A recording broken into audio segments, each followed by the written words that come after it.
आज हम बात करेंगे सिंधु घाटी की सभ्यता के बारे में, जिसे हम हड़प्पा की सभ्यता भी कहते हैं।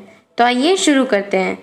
सिंधु घाटी की सभ्यता के प्रमाण पाकिस्तान के हड़प्पा और मोहनजोदड़ो से उत्तर प्रदेश के मेरठ जिले में हिंडन नदी के किनारे तक मिलते हैं। हिंडन नदी यमुना की सहायक नदी है, जो कि मुजफ्फरनगर, मेरठ, बागपत, गाजियाबाद, नोएडा, ग्रेटर नोएडा से गुजरते हुए दिल्ली से कुछ दूरी पर स्थित यमुना में मिल जाती है। सिंधु घाटी की सभ्यता को हड़प्पा की सभ्यता इसलिए कहते हैं क्योंकि इसके पहले अवशेष हमें हड़प्पा नामक स्थान से ही मिले थे। सिंधु घाटी के कुछ महत्वपूर्ण शहर हैं हड़प्पा, जो कि रावी नदी के किनारे है, मोहनजोदड़ो सिंधु नदी के किनारे स्थित, लोथल बोगवा के किनारे, कालीबंगा घग्गर के किनारे, रोपड़ सतलुज के किनारे, आलमगीरपुर हिंडन किनारे, कुनाल सरस्वती नदी के किनारे और बनवाली भी सरस्वती नदी के किनारे स्थित हैं। हड़प्पा की खोज दयाराम साहनी जी ने की थी और मोहनजोदड़ो की खोज राम लद्दाख बनर्जी जी ने।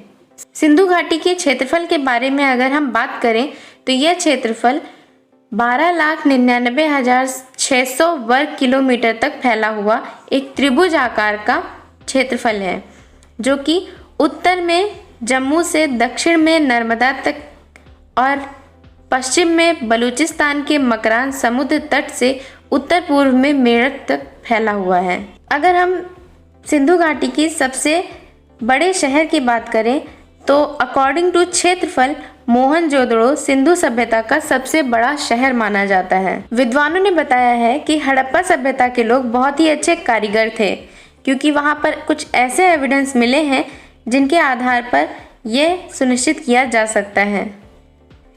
क्या आपको पता है सिंधुवासी शतरंज का खेल जानते थे और सिंधु सभ्यता वासियों का मेन व्यवसाय जौ, बाजरा, चावल, कपास ये सारी चीज़ों की खेती करना था।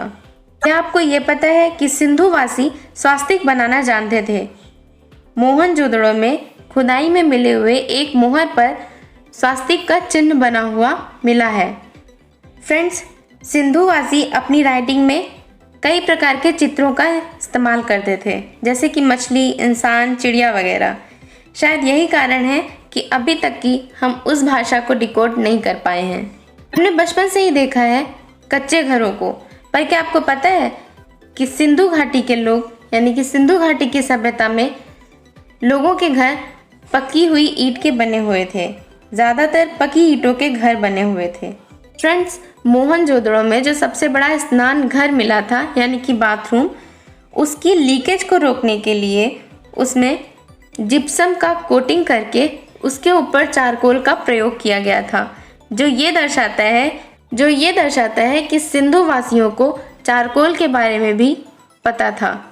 हड़प्पा की खुदाई में मिले एविडेंस के आधार पर यह कहा जा सकता है कि ये सभ्यता व्यापारी और शिल्पियों के हाथों में थी, कि सिंधु वासियों को सर्जरी भी आती थी।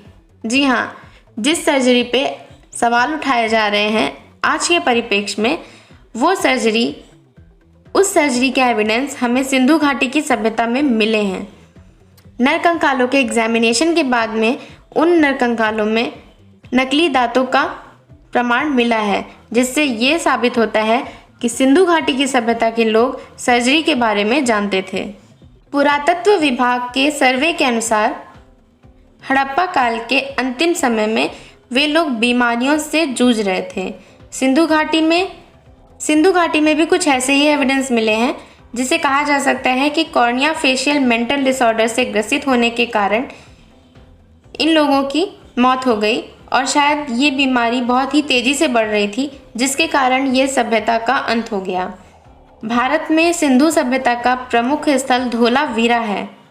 तो फ्रेंड्स, कैसी लगी आपको ये जानकारी मुझे ज़रूर बताइएगा। अगर मैंने कुछ मिस किया है तो वो भी बताइएगा और इस वीडियो को एक लाइक कर दीजिएगा, इसे शेयर कर दीजिएगा और मेरे चैनल को सब्सक्राइब करना मत भूलिएगा।